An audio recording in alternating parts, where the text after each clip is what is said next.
নমস্কার, আমি শম্পা। কেমন আছো সবাই? আশা করছি সবাই খুব ভালো আছো এবং সুস্থ আছো, আর আমরাও বেশ ভালো আছি। আমার আর একটি নতুন ব্লগে তোমাদের সবাইকে স্বাগত জানাই, আর সম্পূর্ণ ব্লগটি দেখার অনুরোধ রইল। আশা করছি ব্লগটি তোমাদের ভালো লাগবে। আর এখন সময় হলো দুপুর 12:30, আর এখন থেকে শুরু করছি তোমাদেরকে সঙ্গে নিয়েই আজকের ব্লগটা। আজকে তোমাদের সোজা রান্নাঘরে নিয়ে এসেছি, রান্নাঘর থেকেই ব্লগটা শুরু করছি। তো রান্নাঘরে যখন নিয়েই এসেছি, আর আজকের মেনুটা কি সেটাও একটু বলে দিই।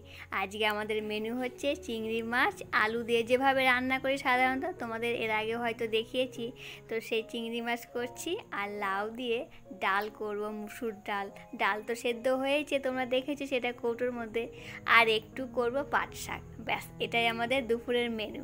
তো সকালবেলা থেকে আজকে আর ব্লগটা শুরু করতে পারিনি, কারণ আমাদের এদিকে জানো তো ভোর রাতে আমি যখন জায়গা পেয়েছি তখন বাজে ভোর 4টে।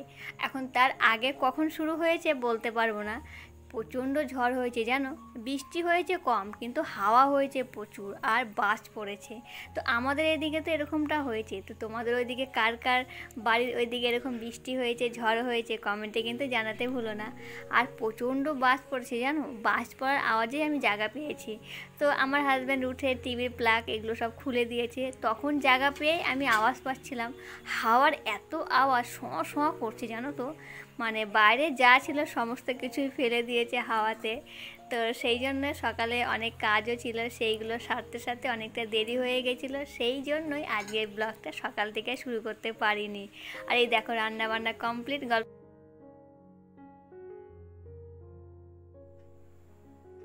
আগের বলা কথা আরও একবার বলে তোমাদের মনে করিয়ে দিচ্ছি, এই পর্যন্ত আমার ভিডিওটি যে দেখছো তার যদি কিছু ভালো লেগে থাকে তাহলে প্লিজ একটি লাইক করো। তোমার একটি লাইক আমার ভিডিওটি আরও অনেকের কাছে পৌঁছাতে সাহায্য করবে। আর যদি আমার পরিবারে আজই নতুন এসে থাকো তাহলে এখনই সাবস্ক্রাইব করে আমার এই ছোট্ট পরিবারে মিষ্টি বন্ধু হয়ে থেকে যেও।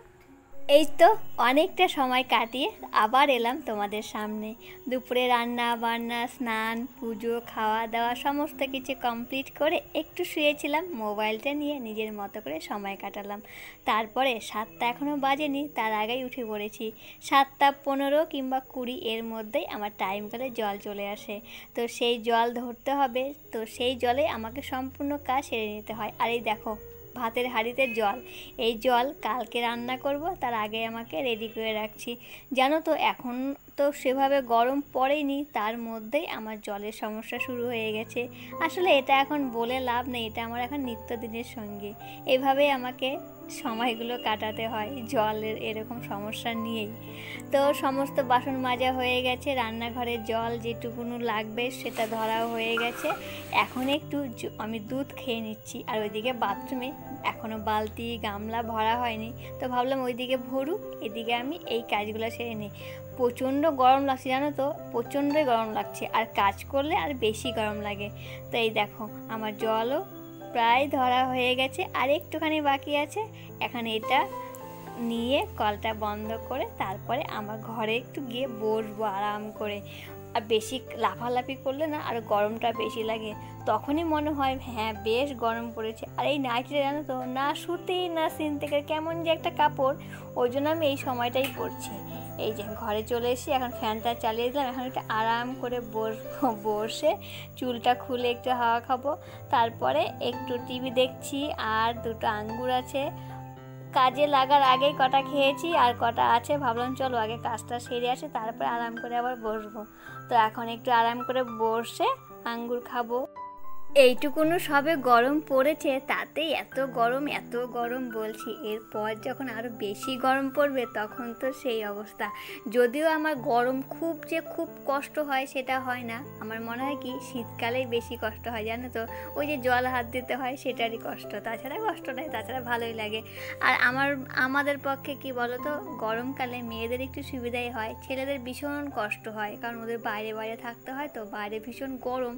তো সেই জন্যই বলছি, তা মেয়েদের শীতকালে কষ্ট, ছেলেদের শীতকালে মজা। আর জানো তো আজকে একটু বেশি গরম লাগছে, এর জন্য আজকে আমি শ্যাম্পু করেছি। ওই যে সেদিন হেনা করলাম তোমাদের দেখিয়েছিলাম 2 দিন আগে, তো ওটাই দুদিন রেখেছিলাম, রাখার পরে আজকে শ্যাম্পু করলাম, শ্যাম্পু দিয়ে ধুয়ে ফেললাম।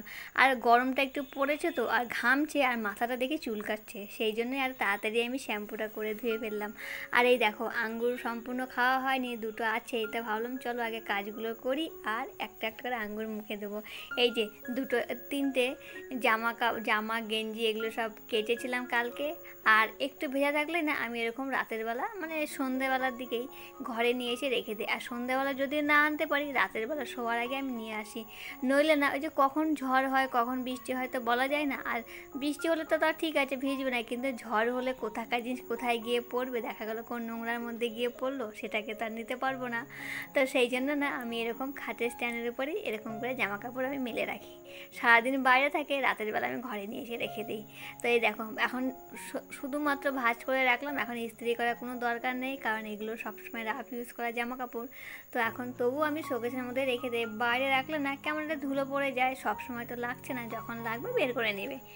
আর এই দেখো এভাবে আমি আয়না বলছি, ক্যামেরার সামনে কখনোই বসি না, ওই জন্য এটা হাসি পাচ্ছে আমার ওই জন্য আমি হাসছি। আজকে তোমাদের একটা জিনিস দেখাবো, ওই যে বললাম না যে আমি শ্যাম্পু করেছি আজকে, ওই হেনাটা নেওয়ার পরে চুলটা কতটা কালার হয়েছে, আমি যতটা দেখাতে চাইছি ততটা না আসছে না ক্যামেরাতে। পেছন দিকে আলো থাকলে না ভালো বোঝা যেত, কিন্তু ক্যামেরাতে তো আসছে না, আমি খালি চোখে দেখতে পাচ্ছি বেশ সুন্দর কালার হয়েছে জানো, একদম মেহেন্দির মতো, ওই যে বার্গান্ডি কালারটা যে থাকে না সেই কালারটা আমার তো ভীষণ পছন্দ এই কালারটা জানো তো, সেই জন্য আমি এই হেনাটাই ব্যবহার করি। তো তোমরা কিন্তু বলোনি কে কী হেনা ব্যবহার করো তোমরা। আর জানো তো চুলটা দারুণ সিল্কি হয়েছে, যদিও ডিম দেয়নি, ডিম দিলে আরও বেশি সিল্কি হতো। আর সংসারের কাজ তো থাকবেই, সংসারের কাজ ছাড়া তো আমরা চলতেই পারবো না, আমরা গৃহবধূরা মেয়েরা। তো তার মাঝে মাঝেও একটু এরকম নিজের জন্য সময় বের করে নিজেকে পরিচর্যা করতেও কিন্তু আমাদের ভীষণ ভালো লাগে, এতে কিন্তু আমাদের মন এবং কাজ করার এনার্জি দুটোই কিন্তু বেড়ে যায়, বলো দুটোই ভালো থাকে। মন ভালো থাকলে শরীর ভালো থাকবে, আর শরীর ভালো থাকলেই আমাদের কাজের এনার্জিটাও বাড়বে। আর এই দেখো এখন একটু বোঝা যাচ্ছে হালকা, এই যে ব্রাউন ব্রাউন কালারটা চুলটা বাঁধার পরে তো যাই হোক চলো এখন চুলে আমি তেল দেবো, কারণ আমি এরকম শ্যাম্পু দেওয়া চুল একদম রাখতে পারি না। শীতকাল হলে তবুও রাখতে পারি, কিন্তু গরমকাল একদমই রাখতে পারি না, কারণ ফ্যান চলবে আর একটা করে চুল যদি মুখের দিকে আসে আমার বিরক্ত লাগবে, দেখলেই আমি হেয়ার ব্যান্ড লাগিয়ে রেখেছিলাম। তো যাই হোক এখন আমি তেল দিয়ে দেবো, তেল দিয়ে ভালো করে চুলটা বেঁধে নেব। এই তো সুন্দর করে তেল মেখে চুলটাকে ভালো করে বেঁধে চলে এসেছি রান্নাঘরে, রান্না করতে হবে যে সেই জন্য। আর রান্নার জন্য সমস্ত কিছু আগে থেকেই গুছিয়ে রেখেছিলাম। আর এখন রান্না না করলে আমার হাজব্যান্ডও চলে আসবে, আর এখন জানো তো গরম গরম ভাত একদম খাওয়া যায় না, শীতকালে তো ঠিক আছে কিন্তু গরমকালে খুব অসুবিধা হয়, তো সেই জন্য আগে থেকে রান্না করছি। আর এই দেখো এখন কটা বাজে দেখেছি, এখন পুরো 10টা বাজে। আমার হাজব্যান্ডও চলে এসে, ওর সঙ্গে একটু সময় কাটানোর পরে ও এখন গেছে বাথরুমে।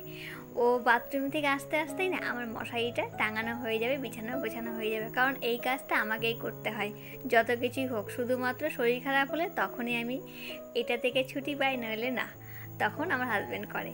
তো যাই হোক ও আস্তে আস্তে বিছানাটা গোছানো হয়ে যাবে, তারপরে খাওয়া দাওয়া করব রাতের।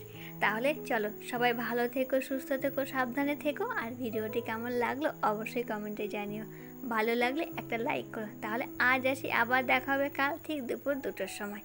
আর তাহলে আজকের মতো গুড নাইট এবং সুইট ড্রিম।